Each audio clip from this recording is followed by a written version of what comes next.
গাজীপুরের কালিয়াকৈরের উপজেলার মৌচাক ইউনিয়নের উলুশারা এলাকায় ফ্রি চক্ষু ক্যাম্পের আয়োজন করা হয়েছে।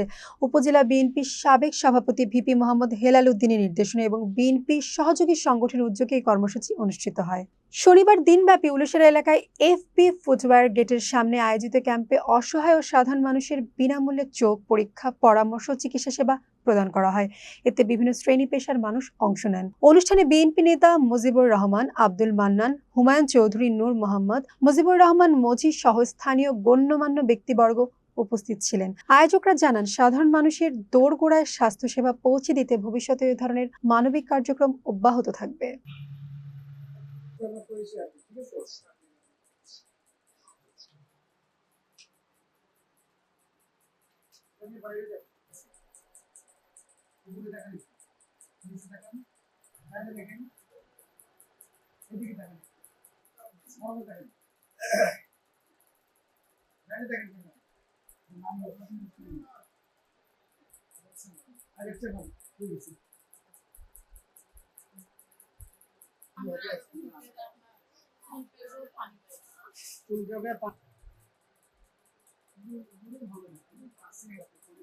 দেখা যায় লেখাগুলো আচ্ছা উপরে লেখাটা পড়েন উপরে এটা কি লেখা